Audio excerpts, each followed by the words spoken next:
Olá pessoal, tudo bem? Aqui é o professor Morrinho, estou aqui mais uma vez para a gente dar sequência no nosso conteúdo, começando hoje um tema novo, o tema sobre industrialização. E as nossas aulas sobre industrialização passam desde a compreensão pelo processo de evolução da produção industrial, pela classificação das atividades industriais, os diversos modelos produtivos, que é o título dessa aula que a gente vai ter, e posteriormente a gente vai analisar, os fatores locacionais que determinam a localização das fábricas, como que a industrialização se desenvolveu no mundo e como se deu esse processo também dentro do Brasil, avaliando inclusive como se deu a distribuição dessa atividade industrial no Brasil ao longo da nossa história.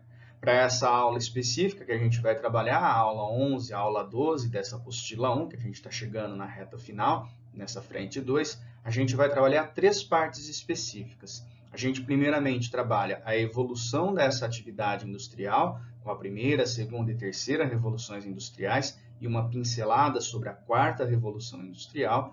Depois a gente vai trabalhar quais são as atividades industriais, dividir essas atividades numa classificação quanto àquilo que se produz principalmente. E por fim, a gente fecha esse conteúdo fazendo uma análise sobre os modelos de produção industrial, falando sobre o modelo taylorista, posteriormente o fordista e até chegar no modelo pós-fordista ou toyotista. Então acompanhem comigo aí os vários slides para a gente entender muito bem esse conteúdo.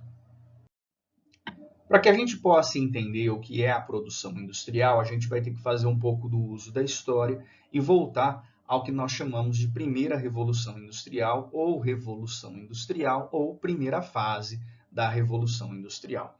Enquanto revolução, a gente tem um processo de transformação. Transformação do quê? Transformação na maneira como as mercadorias são produzidas. E do ponto de vista da palavra industrial, é justamente a maneira como essas mercadorias serão produzidas. O que é importante a gente saber a respeito dessa revolução industrial? Onde aconteceu e quando isso aconteceu. E isso já é um conhecimento bastante comum para todos vocês, alunos pré-vestibulandos. O que a gente tem no contexto da primeira revolução industrial? A gente tem um processo que acontece especificamente no Reino Unido e que acontece em meados do século XVIII, mais ou menos por volta de 1760. Esse processo que começa no Reino Unido dura mais ou menos 100 anos, quando a gente tem a segunda revolução ou segunda fase da Revolução Industrial, processo que a gente vai analisar ainda ao longo dessa aula. Uma dúvida, no entanto, que é muito pertinente quando eu falo sobre isso, ou quando os professores de história abordam esse assunto é: qual é a razão dessa primazia do Reino Unido para o sucesso na atividade industrial? Listo aqui para vocês 3 razões específicas para a gente debater. Quais são elas? Primeira razão específica, a ascensão do poder que a burguesia teve, tanto do ponto de vista político quanto do ponto de vista econômico. É inegável que, do ponto de vista econômico, houve uma ascensão muito forte da burguesia, coisa que vinha desde a fase do capitalismo comercial, coisa que já estudamos anteriormente, inclusive em aula presencial. Mas ainda havia um obstáculo para a ascensão política da burguesia. E quem representava esse obstáculo? A nobreza. A nobreza que governava os estados nacionais, que se formaram pela junção dessas forças de burguesia e nobreza, e esses estados nacionais que eram governados de maneira absolutista pela nobreza. Começa a haver um conflito de interesses entre os nobres e a burguesia. E no Reino Unido, especificamente, esse conflito de interesses leva a 2 revoluções importantes, que nós chamamos de revoluções inglesas, que você pode também dar o nome de revoluções burguesas. E quais são essas revoluções? A Revolução Puritana e a Revolução Gloriosa, onde de um Estado absolutista que existia no Reino Unido, passa a existir uma monarquia, com algum tipo de representatividade política, mas uma monarquia constitucional, onde o parlamento passa a dar a voz das leis, das regras a serem aplicadas dentro desse território. Além desse tipo de ascensão, de poder político e econômico, é importante ressaltar um segundo fator, que foi a política de cercamentos. O que foi essa política de cercamentos? Foi a política em que as terras que eram de uso comum se tornam propriedades privadas. Se você volta com as aulas de história, um pouquinho antes aí desse fato acontecer, você vai ver que durante o feudalismo, muita gente vivia no campo porque as terras eram de uso comum. Então as pessoas, os camponeses no caso, elas faziam uso dessa terra para obter sua subsistência. Coletavam madeira, plantavam, criavam animais e dali conseguiam ter a sua própria fonte de renda, sua condição de vida de certa forma satisfatória. A partir do momento em que as terras se tornam privadas, esses camponeses, ficam privados das terras. E não tendo muita opção dentro da zona rural, já que não possuíam as terras, acabam se dirigindo para cidades onde a atividade industrial começava a se desenvolver. Com um detalhe, nem toda essa mão de obra que ia para a cidade, que saía do campo e ia para a cidade, conseguia facilmente emprego. Formava-se, então, um grande exército industrial de reserva, uma grande disponibilidade de mão de obra que sobrava. E isso fazia com que o custo dessa mão de obra se desvalorizasse, facilitando ainda mais os ganhos da burguesia nesse processo de desenvolvimento industrial. Por fim, um fator de ordem natural que eu quero mostrar no mapa aqui para vocês. Qual o fator de ordem natural? A existência de jazidas de carvão mineral. Carvão mineral fundamental nessa primeira revolução industrial, porque as máquinas que se desenvolvem são máquinas movidas a vapor. E para que esse vapor fosse gerado, o carvão era necessário para gerar a queima da água, né? No caso, a queima do carvão geraria o calor, que geraria a evaporação da água, e assim as máquinas poderiam funcionar. Olhando para essas jazidas específicas, turma, nós olhamos para essa região central do Reino Unido, região conhecida como Midlands, que pega aí um pouquinho do sul também da Escócia. Cidades importantes até hoje se destacam nessa região: Manchester, Liverpool, Birmingham, cidades famosas aí justamente pelo advento da industrialização. Então, 3 fatores fundamentais aí para que essa revolução industrial tivesse sua primazia no Reino Unido. Mas o que caracteriza essa atividade industrial? Olhando para suas características, como eu já disse para vocês, mostra-se um processo de evolução na produção de mercadorias, em que eu posso dividir essa evolução em 3 etapas. A produção artesanal, produção essa marcada por um trabalho individual, por um trabalho manual, por um trabalho em baixa escala, que evolui para uma produção manufatureira, em que máquinas simples começam a ser utilizadas, em que uma pequena divisão do trabalho começa a se desenvolver, até chegar na maquinofatura, que é justamente o que caracteriza a atividade industrial. E qual é essa característica? Uma maior divisão do trabalho com uma produção em larga escala, bem como o uso de máquinas no processo de produção. Veja que esse tipo de caracterização dá um salto de produtividade muito grande a esse processo de produção de mercadorias.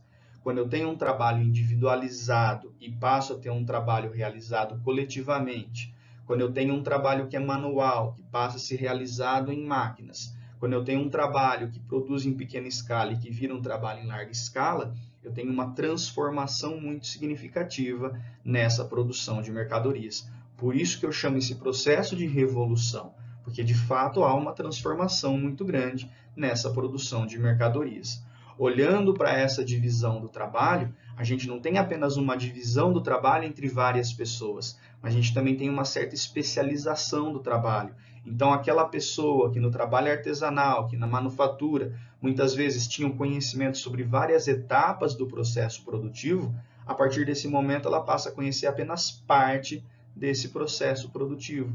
Então, você tem uma especialização do trabalhador de alguma forma acontecendo, e isso contribui para que esse salto de produtividade seja cada vez mais intenso. Mas não é só isso que vai marcar o desenvolvimento do industrial. Podemos destacar também, em meio a esse processo de revolução industrial, o desenvolvimento do setor de transportes, em especial o transporte naval, porque a gente tem que lembrar que o Reino Unido é um arquipélago, e à medida que essas mercadorias são produzidas, elas são destinadas a várias partes do mundo, mas também lembrar do transporte ferroviário, que faz com que o carvão, que o produto industrializado possa circular dentro do território do Reino Unido para várias regiões. promovendo maior integração territorial, maior desenvolvimento econômico dentro de toda essa grande ilha que forma a Grã-Bretanha.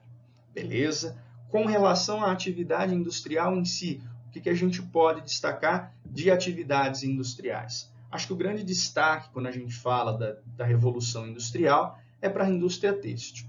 O desenvolvimento das máquinas de tear, enquanto máquinas de produção industrial, máquinas movidas a vapor, e aí a necessidade do carvão mineral, para produzir tecidos, tecidos que vão ser vendidos ao redor do mundo.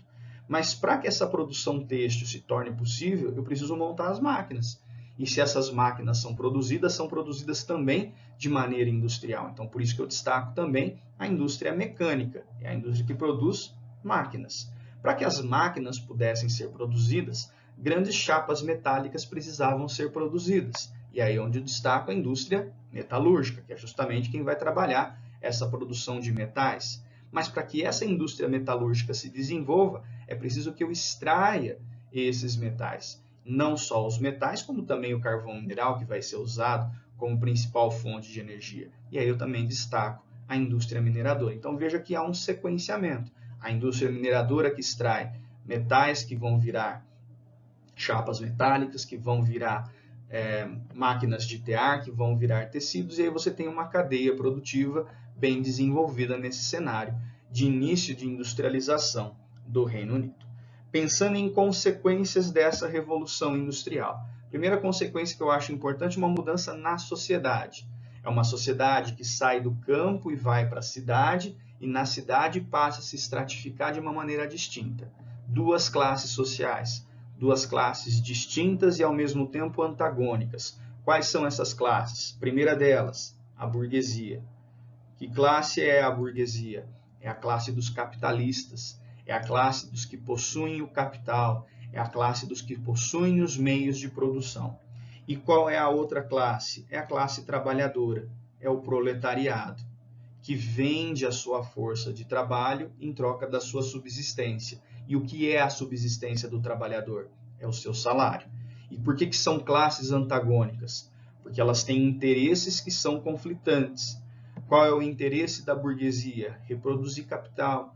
Qual é o interesse do proletariado? Garantir sua subsistência. A burguesia, para garantir o capital, explora o proletariado que quer garantir a sua subsistência. Então, é uma relação bastante conflituosa que a gente passa a ter dentro da sociedade. Uma segunda consequência importante, a relação entre sociedade e natureza passa a se tornar cada vez mais intensa. Então, preste atenção aqui comigo. A necessidade de matérias-primas passa a se tornar cada vez maior. Matérias-primas minerais, matérias-primas agrícolas, matérias-primas da pecuária.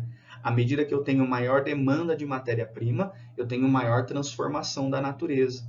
Mais desmatamento, mais poluição, mais alteração de curso d'água, de qualidade do ar, de qualidade da água. E à medida que eu tenho essa intensificação na relação entre sociedade e natureza, eu tenho aquilo que o Milton Santos chamou de formação do meio técnico. Esse meio técnico, um meio transformado pelas técnicas desenvolvidas pelos seres humanos, ele se desenvolve, de fato, com a primeira revolução industrial. E uma última consequência que eu acho importante a gente trabalhar é que o Reino Unido passa a ter um domínio muito grande naquilo que se chama, naquilo que se convencionalmente chama de divisão internacional do trabalho. Porque como o Reino Unido é o país que tem a primazia da industrialização, ele vai ser o único país, num primeiro momento, a ser fornecedor de produtos industrializados para o resto do mundo. O mundo vai depender do Reino Unido no fornecimento de bens industrializados, enquanto, por outro lado, o resto do mundo só vai ter capacidade de fornecer o quê? Para o Reino Unido?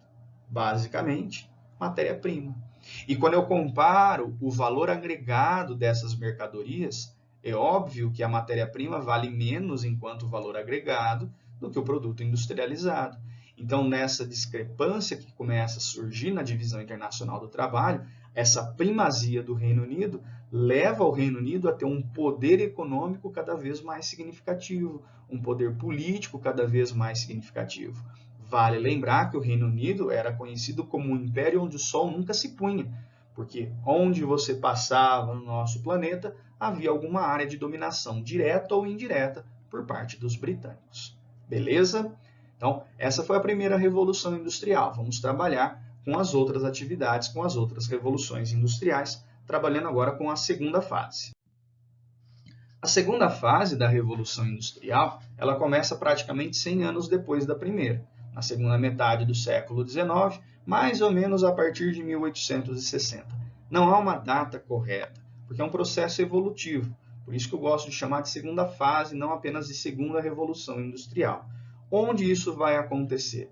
Não mais apenas no Reino Unido, mas percebam aqui nessa imagem de que há uma expansão geográfica dessa Revolução Industrial, que começa no Reino Unido e pouco a pouco vai se espalhando em direção à Europa continental, alcançando inicialmente território da Holanda, da Bélgica, França, posteriormente chega ao que viria a se tornar a Alemanha, Itália, leste europeu, Rússia, até chegar lá no Japão, até chegar nos Estados Unidos, que são as regiões que vão se industrializar mais ou menos nesse contexto da segunda fase da Revolução Industrial.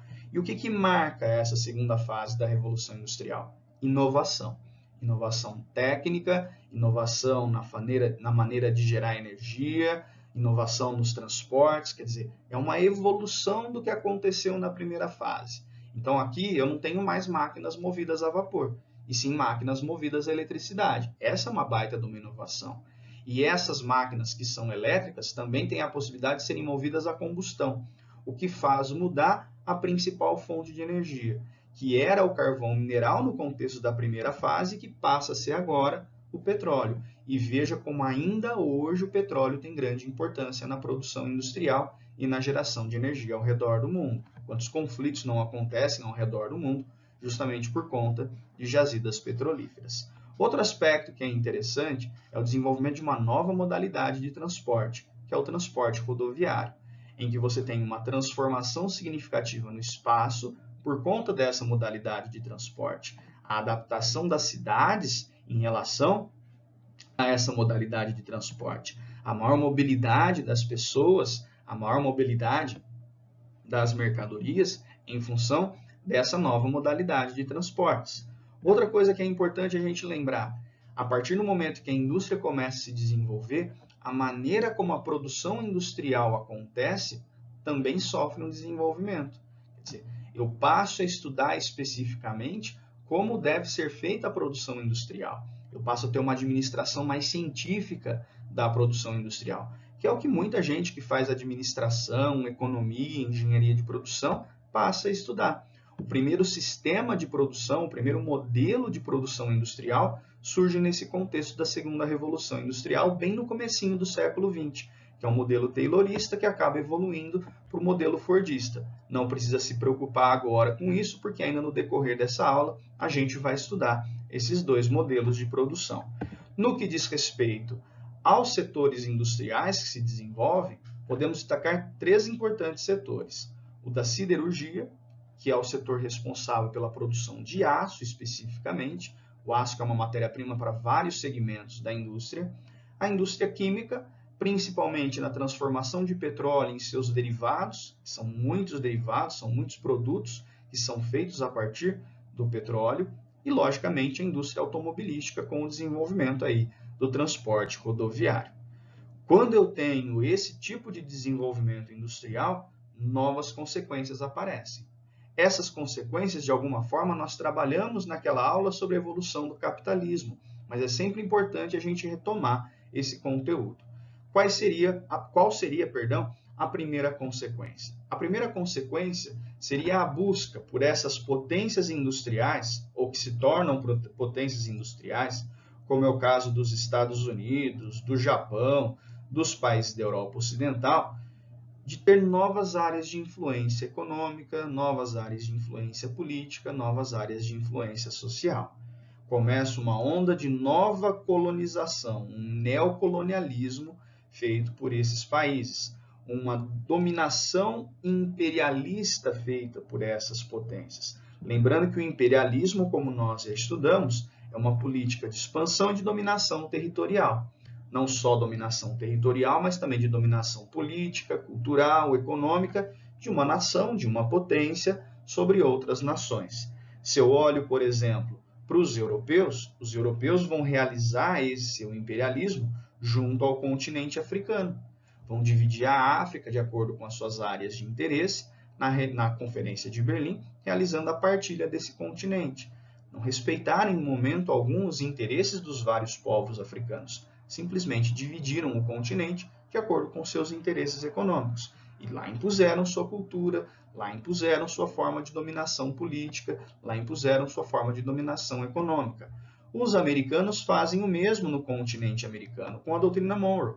A famosa frase, né? América para os americanos. Deveria ser América para os norte-americanos. Quer dizer, é a partir daí que a América Latina vira o quintal dos Estados Unidos. E isso até hoje a gente consegue perceber. No caso do Japão, a gente tem, no momento da centralização do poder político do imperador no governo japonês, que a gente chama de restauração Meiji ou era Meiji, um expansionismo japonês em direção ao sudeste asiático. Quer dizer, uma invasão japonesa na região da Manchúria, que pertence à China, as Coreias, Taiwan, Filipinas, Hong Kong, que pertence, né, ao território chinês hoje. Tudo isso para obter mais matéria-prima, mais fontes de energia, mais mercados consumidores e realizar, assim, uma dominação por completo. Por conta dessa política imperialista, por conta dessa política neocolonial, a gente tem um acirramento de rivalidades muito grandes, especialmente na Europa, que é o que vai acabar gerando a Primeira e a Segunda Guerra Mundial. Nem todas as potências industriais, como você pode observar aqui no mapa, tiveram o mesmo sucesso nessa corrida neocolonial. A Alemanha, por exemplo, teve um processo de unificação tardio, a mesma coisa a Itália, e não conseguiram ter o mesmo sucesso nesse processo de neocolonialismo, não tiveram o mesmo sucesso nessa política imperialista. E é a partir disso que disputas territoriais vão acontecer que levam à Primeira Guerra Mundial. E dos resquícios da Primeira Guerra Mundial, as rivalidades geram a Segunda Guerra Mundial. Então veja que esses dois confrontos históricos do século XX têm sua raiz no desenvolvimento da industrialização, no desenvolvimento de uma nova forma de produção econômica lá no século XIX, com a Segunda Revolução Industrial. Beleza? Vamos agora para a Terceira Revolução Industrial, que se trata de algo bem mais recente. Quando a gente fala da Terceira Revolução Industrial, a gente pode encontrar um outro nome para representá-la, que é a Revolução Tecnocientífica. Pensando, turma, num roteirinho como a gente fez na Primeira e na Segunda Revolução Industrial, essa terceira fase da Revolução Industrial, como eu disse, é uma fase recente, porque ela começa a se desenvolver a partir da década de 1960, nesse contexto de Guerra Fria, que é o contexto do pós-Segunda Guerra Mundial, e que tem origem nos países que já tinham desenvolvimento industrial anterior. Isso acontece nos Estados Unidos, acontece no Japão, e acontece aí nas potências da Europa Ocidental, Reino Unido, Alemanha, França, Itália, principalmente.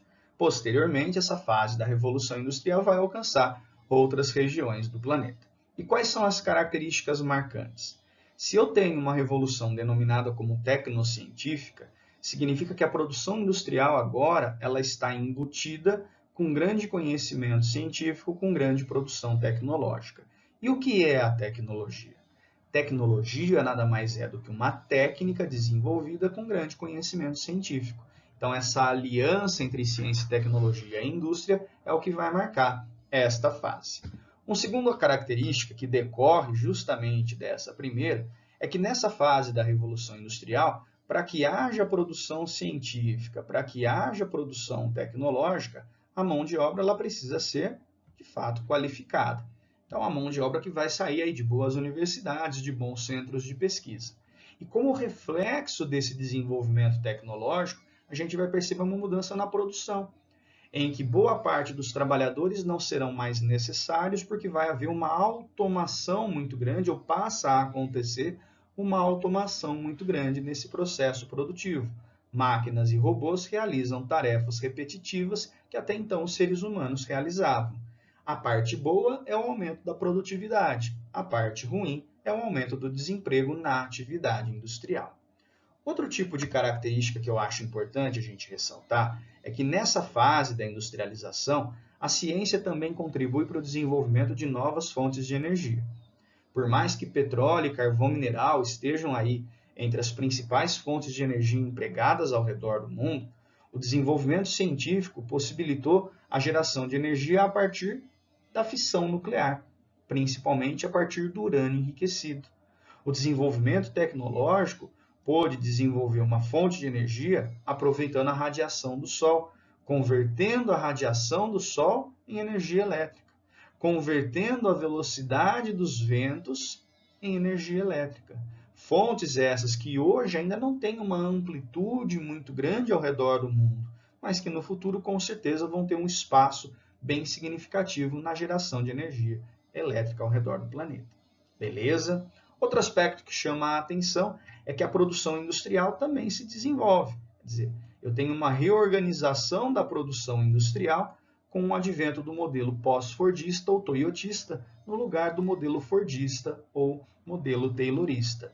De um modelo de trabalho em grande escala para um modelo de produção sob demanda, de um modelo de uma produção padronizada para um modelo de uma produção diversificada, de um modelo em que a mão de obra não precisava ser tão qualificada para um modelo que requer mão de obra muito qualificada, coisa que a gente vai desenvolver ainda ao longo dessa aula. Também chama a atenção, como característica dessa fase, a maneira como as indústrias estão distribuídas espacialmente. Se até o contexto da Segunda Revolução Industrial,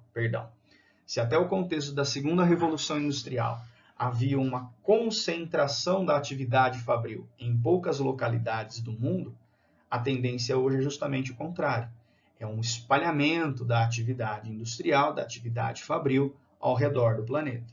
Muitos países subdesenvolvidos se tornaram industrializados com esse espalhamento. O Brasil é um deles. E o que possibilitou essa desconcentração da produção industrial? Primeiro, o desenvolvimento das redes de transporte. Se a gente pensa no desenvolvimento do transporte aéreo, ferroviário, naval ou até mesmo rodoviário, a facilidade com que as mercadorias podem se deslocar tornou-se muito maior. Mas também acompanha esse processo de desconcentração industrial políticas governamentais que estimularam a instalação de fábricas nos seus territórios. Então, é a doação de um terreno, é a melhoria de uma obra de infraestrutura de transporte, de energia, de comunicação, é a mudança de uma lei trabalhista, é a mudança de uma lei ambiental. Tudo isso fazendo com que as empresas busquem se instalar em novas regiões onde obtenham vantagens competitivas. Então, isso fez mudar a organização espacial da atividade industrial. Também chama a atenção a configuração do espaço quanto meio. Se até o cenário da Segunda Revolução Industrial eu tinha a configuração do meio técnico, segundo a teoria do Milton Santos, a partir desse contexto eu já tenho um meio técnico-científico informacional, que é um meio dotado de uma boa rede de transportes, de uma boa rede de telecomunicações, que promove uma integração muito mais intensa entre os países, que permite uma fluidez cada vez maior de pessoas, de produtos, de dinheiro, de informações, que é esse espaço da globalização que a gente já estudou. É mais um aspecto que chama a atenção na terceira revolução industrial. Também chama a atenção o desenvolvimento de novos setores. E o que me chama a atenção dentro desses novos setores? Todos eles estão embutidos de grande conhecimento científico. Todos eles envolvem novas tecnologias. Todos eles são desenvolvidos por uma mão de obra qualificada. E boa parte deles envolve o processo de automação da produção. Então, se a gente pegar todos esses setores e pensar em exemplos de atividades ligadas a eles, a gente consegue perceber isso com muita facilidade. Então, vamos pensar na informática. Se não houvesse grande desenvolvimento tecnológico na área de informática, essa nossa ação de hoje não seria possível. Não seria possível estar na minha casa gravando uma aula para disponibilizar essa aula para vocês. Então, houve grande conhecimento para chegar nessa situação. Quando eu penso em robótica, eu vejo a robótica sendo aplicada principalmente na atividade industrial. Hoje, a inteligência artificial ela é capaz de produzir boa parte das mercadorias que a gente precisa. tornando cada vez menos necessário o envolvimento do trabalho humano diretamente das fábricas.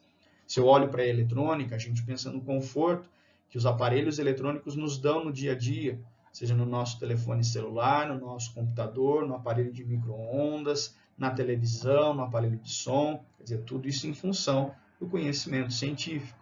Olhando para as telecomunicações, tente imaginar sua vida sem a internet, sem a telefonia celular, quer dizer, o que facilitou demais o contato entre as pessoas, o que facilitou demais o contato entre empresas, fornecedores, comerciantes, consumidores. Na indústria bélica, a gente tem guerras que não precisam mais de soldados. Quer dizer, as guerras são realizadas por armas de longas distâncias, por drones que carregam armamentos. É um tipo de inovação que a gente não imaginava acontecer até 15, 20 anos atrás. No setor aeroespacial, é pensar nos aviões de grande porte, com uma autonomia de voo cada vez maior. É pensar nos satélites, que têm uma capacidade de coleta de dados cada vez mais significativa. E olhar para a biotecnologia enquanto um novo setor é pensar num setor que proporcionou um grande desenvolvimento para a qualidade de vida das pessoas, podendo pensar no setor de medicamentos, podendo pensar no tratamento com células-tronco, podendo pensar na produção de plantas com transgênicos, sementes transgênicas. Quer dizer, isso traz algum tipo de benefício para o nosso dia a dia. E isso é fruto do desenvolvimento científico, do desenvolvimento tecnológico. Veja como é importante, nesse sentido, a educação. É só ela quem proporciona esse desenvolvimento científico e tecnológico. E aí, para pensar em tudo isso de uma vez, a gente tem que lembrar onde essa produção tecnológica se desenvolve. E isso aparece bastantão nos vestibulares, que é o que nós chamamos de tecnopolos ou de polos tecnológicos. O que marca um tecnopolo? É toda cidade ou região que tem empresas de alta tecnologia. Essas empresas elas não vão fabricar o produto como um todo, mas elas vão desenvolver a tecnologia desses produtos. O que a gente tem junto a esse desenvolvimento tecnológico? Mão de obra qualificada. E para essa mão de obra qualificada existir, ela está vinculada a boas universidades ou centros de pesquisa. Todo tecnopolo que a gente for analisar, essas características vão aparecer. E aí, quais são esses tecnopolos? O que eu acho mais importante você guardar são os tecnopolos que aparecem nos Estados Unidos. Vale do Silício, onde está o estado da Califórnia, principalmente a região de São Francisco. É lá que a gente encontra a Universidade de Stanford, a Caltech, que são excelentes universidades formadoras de mão de obra qualificada que abastecem o setor de informática, de eletrônica, de robótica, de telecomunicações, de biotecnologia. Chama-se Vale do Silício não por abundância de silício. Chama-se Vale do Silício porque na área de informática, de eletrônica, o silício é um componente muito importante dos eletrônicos. Beleza? Outro tecnopolo importante nos Estados Unidos aparece no nordeste do país, junto à cidade de Boston. É o que a gente chama de Rota 128. A Universidade de Harvard fica nessa região, o MIT fica nessa região, que também fornecem mão de obra de altíssima qualificação para o desenvolvimento de novos setores industriais. Aqui eu posso destacar a indústria bélica. A Raytheon, que é uma das gigantes do setor bélico, é dessa região. Olhando para a Europa, temos algumas áreas que eu não vou conseguir apontar no mapa, porque o mapa está muito pequenininho, que se destacam enquanto tecnopolos. A Universidade de Cambridge, no Reino Unido, na cidade de mesmo nome, os arredores de Paris, Paris-Axis-Sur, na França, e no sul da Alemanha, a região de Munique. No Japão, ao norte de Tóquio, aparece um tecnopolo chamado Tsukuba. Fica na maior ilha japonesa, que a gente chama de Ilha de Honshu. E aqui no Brasil, com as suas devidas proporções, temos também os nossos tecnopolos.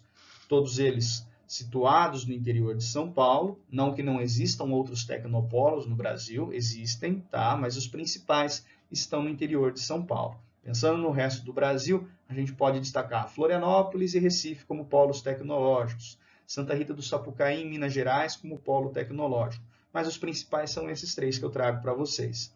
São José dos Campos, com destaque aí para o ITA, Instituto Tecnológico da Aeronáutica, desenvolvendo mão de obra qualificada para o setor aeroespacial, para o setor armamentista, para o setor de informática, de eletrônicos. A região do Vale do Paraíba é uma área muito forte de industrialização. A região de Campinas, por conta da Unicamp, que está entre as universidades que mais desenvolve patentes no Brasil, e essas patentes nada mais são do que tecnologias. Então, a área de Campinas, a região de Campinas, é uma região de fato muito industrializada, com indústrias de eletrônicos, de informática principalmente. E quando a gente olha para a região de São Carlos, a gente não tem grandes fábricas de grande porte, mas a gente tem várias pequenas empresas que são incubadoras de tecnologia. São empresas aí de 10, 12 funcionários, empresas onde esses funcionários são estudantes de graduação, pós-graduação, são professores universitários, com pós-doutorado e tudo mais, em que pequenas tecnologias são desenvolvidas com grande aplicação industrial. E aí essas tecnologias são vendidas e viram novas mercadorias. Joia? Então, toda uma onda de evolução tecnológica acontecendo dentro dessas regiões. Campinas vinculado à Unicamp, São Carlos vinculado à USP, ao UFSCar, que são excelentes universidades. Joinha? Para a gente fechar esse slide e esse assunto, falar da quarta revolução industrial, apenas como uma observação, porque é algo que está se desenvolvendo, é algo que está surgindo inicialmente nos países desenvolvidos. E o que a gente vai ter de diferença da terceira para a quarta revolução industrial? A quarta revolução industrial, ela revela uma completa automação do processo de industrialização, onde a inteligência artificial ela vai dar conta de todo o processo de industrialização sendo desenvolvido.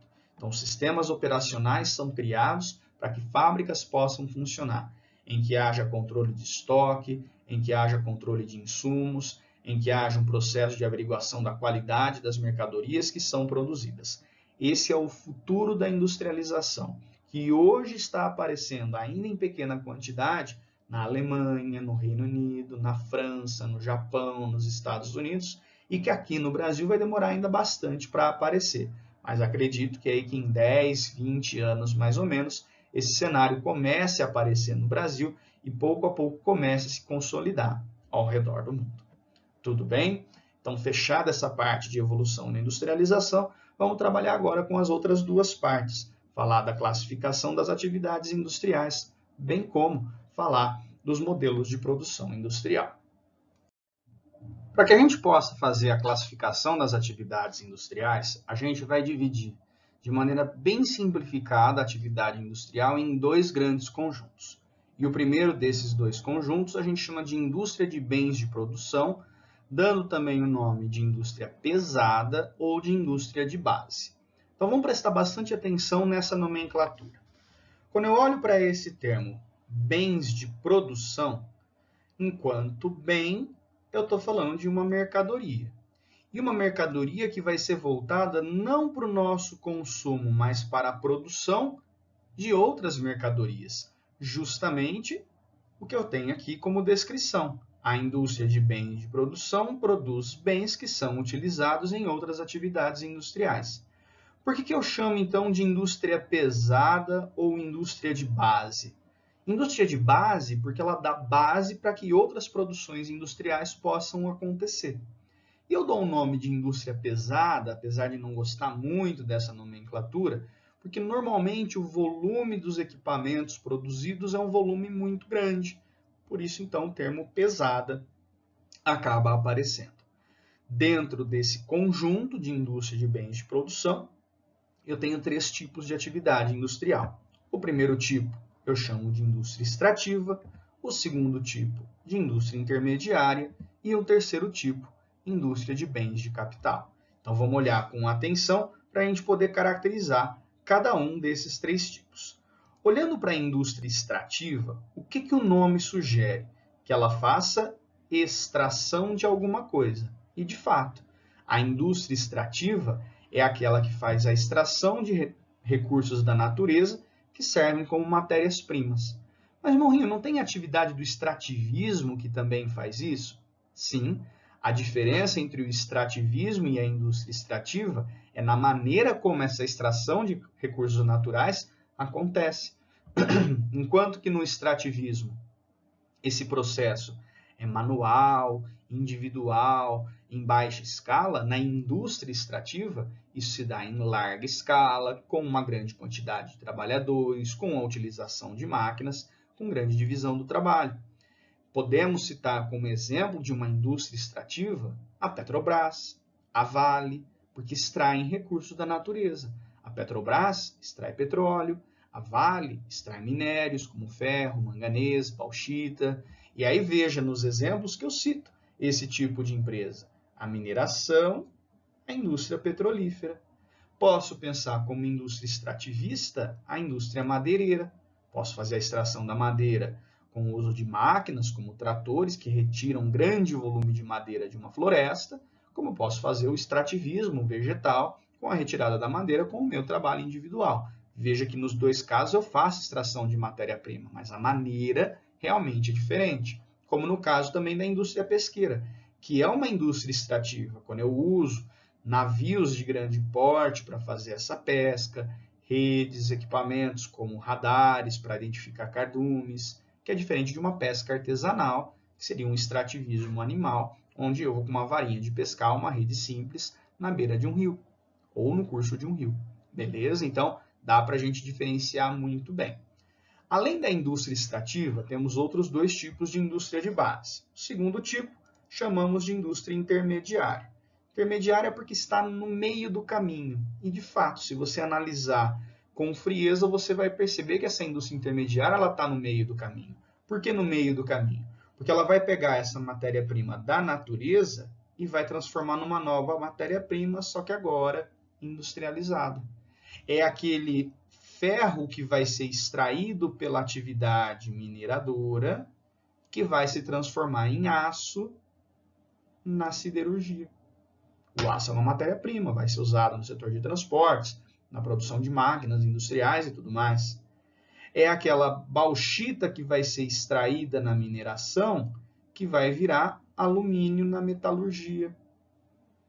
É o petróleo que vai ser extraído pela indústria petrolífera e que vai virar querosene, gasolina na indústria petroquímica. Então, nada mais eu tenho a transformação de uma matéria-prima da natureza numa matéria-prima industrializada. É isso que faz a indústria intermediária. E aí a gente finaliza essa indústria de base com a indústria de bens de capital. Produz bens que geram capital. Mas toda indústria produz bens que geram capital. Mas a ideia é produzir bens que servem para produzir outros bens que geram riqueza, que é o que vai acontecer na produção de máquinas. Ninguém daqui vai comprar uma máquina industrial. Apenas o empresário que vai comprar uma máquina industrial. Ninguém aqui vai comprar aleatoriamente uma peça de um automóvel, a peça de uma geladeira, de um outro eletrodoméstico. Mas o industrial é quem vai comprar essas peças. Assim funciona a indústria que nós chamamos de mecânica. É ela quem produz máquinas. Vocês que já devem ter visitado alguma fábrica em algum momento da vida, devem ter visto que junto aos funcionários várias máquinas estão trabalhando. Alguma fábrica produz essas máquinas. Esse tipo de fábrica, indústria mecânica, é o que a gente chama também de indústria de bem de capital. É a mesma empresa que faz robôs para uso industrial, que fabrica autopeças. Quer dizer, você não tem, dentro de uma fornecedora de peças de veículos, um foco no consumidor final. Você tem no foco num outro industrial que está produzindo automóveis. Em São Carlos, por exemplo, a Tecance é uma fábrica de compressor de geladeira. Nenhum cidadão vai lá na Tecance para comprar um compressor de geladeira, mas as empresas como a Electrolux, como a Brastemp, a Whirlpool, acabam fazendo isso. Então a gente tem aí uma indústria que faz essa produção de bens que são usados em outras atividades industriais. Beleza? Então, olhando para essa primeira classificação, 3 tipos de indústria: indústria extrativa, indústria intermediária e indústria de bens de capital. O outro grande conjunto é da indústria de bens de consumo. Veja agora que as mercadorias, os bens, são voltados para o consumo final, que é o que está descrito aqui embaixo, bens que são utilizados pelo mercado consumidor final, que a gente chama de indústria leve. Aqui a diferenciação é bem mais simples. A gente vai diferenciar os produtos quanto à durabilidade que esses produtos possuem. Bens duráveis. O que sugere isso? Que não tem grande durabilidade, que esse produto, ao ser consumido, ele simplesmente se esgota, que é o que acontece com alimento, é o que acontece com bebida, produtos de higiene pessoal, medicamentos. Uma vez que você o utiliza, simplesmente ele se esgota. Um outro conjunto, bens semiduráveis. A vida útil já não é tão duradoura, mas ela também não se esgota no momento que é feito esse consumo, que é o que vai acontecer com roupas em geral. Você usa durante certo tempo, até essa roupa esgarçar, furar, descosturar, e depois ela passa a não ter mais utilidade. A mesma coisa com calçado, a mesma coisa com aparelhos eletrônicos, principalmente com celulares. E aí existe um último tipo, esse acaba tendo mais durabilidade, que são os bens duráveis. Longa vida útil, que é o que acontece com o automóvel. É comum, até hoje, né, em pleno 2020, a gente encontrar automóveis que foram fabricados nos anos 80, 90, 2000 ou até mesmo antes disso, mostrando que, enquanto valor de utilidade, esses bens continuam sendo úteis para a sociedade. A mesma coisa com o eletrodoméstico. Se não for na sua casa, provavelmente na casa de algum parente, você tem lá fogão velho, geladeira velha, aquela de porta amarela, porta marrom, porta azul, e que continua gelando, mesmo que seja ligada eventualmente, apenas na época mais festiva. A mesma coisa com móveis, né? Mesas, prateleiras, sofás, estantes, são bens aí que têm uma grande durabilidade. A cama em si, não o colchão, mas a cama em si também tem grande durabilidade. Quer dizer, você não troca o tempo todo esse tipo de mercadoria. Então, aqui, né, temos essa diferenciação nos dois conjuntos. As indústrias de base fornecendo bens para outras atividades industriais, as indústrias leve ou de bens de consumo fornecendo bens para os consumidores em geral. Beleza? Então, para que a gente possa finalizar esse nosso papo a respeito de industrialização, falta a gente trabalhar os modelos de produção industrial. E o que é isso? É a maneira como cientificamente a gente analisa a produção industrial. Quem vai para a área de administração, economia, engenharia de produção, em algum momento vai passar pela análise desses modelos de produção, os impactos que tem na produção em si, do ponto de vista econômico, bem como no reflexo que isso vai ter para os trabalhadores, para a relação, para as relações sociais dentro do mundo do trabalho. Pensando nesses modelos de produção industrial, a gente trabalha basicamente com 3 modelos, onde a gente podia, na verdade, trabalhar com 2. O Taylorismo, o Fordismo e o Toyotismo, onde a gente podia trabalhar Taylorismo e Fordismo como uma coisa só e o Toyotismo como algo diferenciado. Então vamos analisar essas 3 formas de produção, começando aí pelo Taylorismo. O Taylorismo, enquanto modelo de produção industrial, ele se desenvolve bem no começo do século XX, na década de 1910, por um engenheiro chamado Frederick Taylor. Por isso o nome Taylorismo, que é ele que aparece aí nessa foto com o bigodinho para vocês.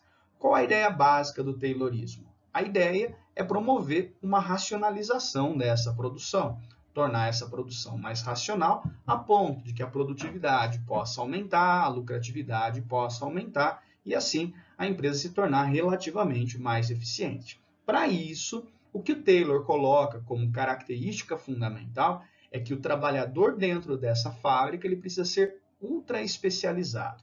E aí toma um pouquinho de cuidado com isso, porque o ultra especializado não é aquele trabalhador mais qualificado. Muito pelo contrário, é o trabalhador que vai ficar ultra especializado em realizar apenas uma tarefa dentro da empresa. Quer dizer, ele vai realizar uma tarefa inúmeras vezes ao longo de uma jornada de trabalho, portanto, tarefas que são repetitivas, e numa movimentação que vai ser previamente estudada para se tornar a mais eficiente possível. Como você pode perceber nessa imagem que eu trago aqui para vocês, onde trabalhadores estão um ao lado do outro, realizando um martelamento em grandes correntes de ferro. Quer dizer, é um trabalho contínuo, é um trabalho cujo movimento foi pensado originalmente para ser feito da maneira mais eficiente. E aí a pergunta que eu faço é, esse trabalhador, ele precisa ser o mais bem qualificado para realizar essa tarefa repetitiva? Claro que não. Não sendo muito qualificado ou não precisando ser muito qualificado para realizar essa tarefa repetitiva, ele precisa ser o mais bem remunerado possível? Também não. Então a gente vai perceber que esse trabalhador ultra especializado que faz as tarefas repetitivas em movimentos padronizados, ele é um trabalhador pouco qualificado, ele é um trabalhador mal remunerado. Até porque, para realizar a tarefa que ele realiza, qualquer pessoa com um breve treinamento pode realizar. E como a gente tem aquela ideia de que no mercado de trabalho há um grande exército industrial de reserva, a troca desse profissional era facilmente realizada, ainda mais num contexto em que leis trabalhistas não estavam ainda consolidadas ao redor do planeta. Outro aspecto muito interessante dentro do modelo de produção taylorista é que o Taylor ele prega nesse seu modelo de produção um rígido controle do tempo de produção, para estimular esse trabalhador a produzir cada vez mais, ou para ter algum controle sobre o trabalho realizado sobre esse trabalhador. Então, junto ao processo produtivo, sempre havia um trabalhador que controlava o tempo no relógio, né, o tempo de produção, perdão, junto a um relógio, e que em intervalos de tempo, ou a partir de certos intervalos de tempo, era contabilizado aquilo que havia sido produzido pela empresa ou pelo setor da empresa em determinada tarefa específica. A partir do momento que eu fazia essa contagem, eu tinha estabelecido um ritmo de produtividade. Se a produtividade estivesse ok, ótimo. Se essa produtividade estivesse abaixo daquilo que era requerido, obviamente que era preciso fazer algum tipo de alteração, substituição de trabalhadores, orientação dos trabalhadores, para que isso fosse feito de maneira mais correta ou mais adequada dentro daquilo que era pensado pelo gestor da empresa. Por fim, relacionado a esse rígido controle de produção, para estimular essa produção a aumentar, qual era a sacada do Taylor? Um pagamento de bônus por produtividade. À medida que a produtividade aumentasse, havia uma bonificação salarial para que isso acontecesse. E aí, qual é a grande sacada? Para o trabalhador é interessante ter esse bônus salarial? Claro que é. Afinal de contas, representa mais dinheiro para ele garantir a subsistência dele, da família, para garantir o bem-estar material. Mas será que aquele trabalho realizado a mais, né, aquela produtividade, perdão, realizada a mais, era paga exatamente na forma de salário para esse trabalhador? A gente sabe que não. Porque por mais que o trabalhador produzisse mais, o que ele produziu a mais não significava exatamente toda a riqueza que ele produziu na forma de salário. Quer dizer que o que aumenta ao mesmo tempo nesse pagamento de bônus por produtividade é a mais-valia obtida a partir do trabalho realizado pelo trabalhador. Então, a partir desse momento, a gente tem uma margem de lucro ainda maior sendo realizada, uma margem de produção de riqueza ainda maior sendo realizada pelo trabalhador. Morrinho, por que o modelo taylorista deixou de ser considerado como mais válido? Na verdade, ele não deixou de ser considerado mais válido, ele foi aperfeiçoado. E quem fez esse aperfeiçoamento foi o Henry Ford, através de um modelo que a gente chama de Fordismo. Modelo esse que se desenvolveu na década de 20 e na década de 30. E é muito comum nos livros de engenharia, de administração, Taylorismo e Fordismo serem tratados como um modelo só, porque um mostra um processo de evolução em relação ao outro. Qual a grande ideia do Ford? Qual foi a grande inovação que o Ford trouxe para o processo de produção? Esse aperfeiçoamento ele veio através da introdução da esteira mecânica na linha de montagem. Então, a transferência daquele produto de um setor para o outro era uma transferência que era automatizada, ou que passou a ser automatizada. Isso, de alguma forma, elimina trabalhadores do processo produtivo. Isso, de certa forma, dinamiza o tempo de produção, que passa a ser controlado automaticamente, não tendo mais a necessidade de alguém controlando num relógio esse tempo de produção. Mas não para por aí a inovação que o Ford traz. Ford, dentro da sua lógica de produção, ele percebe que se ele padroniza as mercadorias, ele tem uma produção que acontece mais rápido, uma produtividade que se torna maior a um custo relativamente menor. E um grande símbolo dessa padronização das mercadorias está aqui, o Ford T. O Ford T, fabricado, né, pela fábrica do Henry Ford, era um carro que você encontrava sempre com uma mesma motorização, sempre com uma mesma aparência externa, sempre com uma mesma cor na pintura, que era a cor preta. E não era por conta de estética, era porque a tinta preta secava mais rápido. Então, que seque 5 segundos, 10 segundos mais rápido, num volume aí enorme de produção, esses 10 segundos se multiplicam nesse volume enorme, isso significa um salto de produtividade bastante significativo. Outro aspecto que chama a atenção é que o trabalhador dentro da fábrica do Ford era um trabalhador bem remunerado. Quer dizer, então, que ele se preocupava com a qualidade de vida do trabalhador? Posso fazer essa leitura, mas a grande sacada era, à medida que eu tenho um trabalhador bem remunerado, ele tem uma capacidade de consumo maior. E se os trabalhadores em geral passam a ter maior capacidade de consumo, eu, enquanto empresário, posso ter uma capacidade maior de produção para atender esse respectivo consumo. E aí você tem uma característica típica do Fordismo, que é essa produção e consumo em massa. Legal isso, Morrinho? Legal com ressalvas. Quais são as ressalvas? O problema da estocagem de mercadorias. A estocagem de mercadorias é um problema porque mobiliza uma parcela do espaço para essas mercadorias ficarem depositadas, mobiliza uma parcela do espaço para que peças fiquem depositadas e, ao mesmo tempo, corre-se um risco desse produto estocado se deteriorar, se perder financeiramente, o que acarreta num enorme prejuízo. É muito interessante perceber que o Fordismo ganhou uma força muito grande no cenário pós-crise de 1929, onde o welfare state garantia à sociedade norte-americana um bom padrão de vida oferecido pelo Estado, de saúde, de educação, saneamento, segurança, e que o salário recebido pelo trabalhador podia satisfazer as suas necessidades de consumo. Então, há um estímulo aí ao consumo que gera também um estímulo ao processo produtivo. Beleza? Hoje em dia, nenhum desses modelos é aplicado em grande escala ao redor do mundo. O modelo que vai aparecer mais intensamente ao redor do mundo é o modelo que a gente chama de toyotismo ou de pós-fordismo, como a gente pode verificar no próximo slide. O toyotismo, enquanto modelo de produção, ele nasce no Japão, dentro da fábrica da Toyota, através aí desses dois engenheiros, o Taishi Ono, que aparece aqui à esquerda, e o Eiji Toyoda. A ideia do toyotismo é a ideia de romper com características do modelo anterior, do modelo fordista. E o fato de ter surgido no Japão gera uma influência muito grande para as características desse modelo. Qual característica japonesa, Morrinho? Do espaço reduzido. Um espaço reduzido não me permite fazer uma estocagem muito grande de mercadorias, porque o espaço do Japão custa muito caro. Então, a ideia básica do toyotismo é fazer uma produção mais enxuta.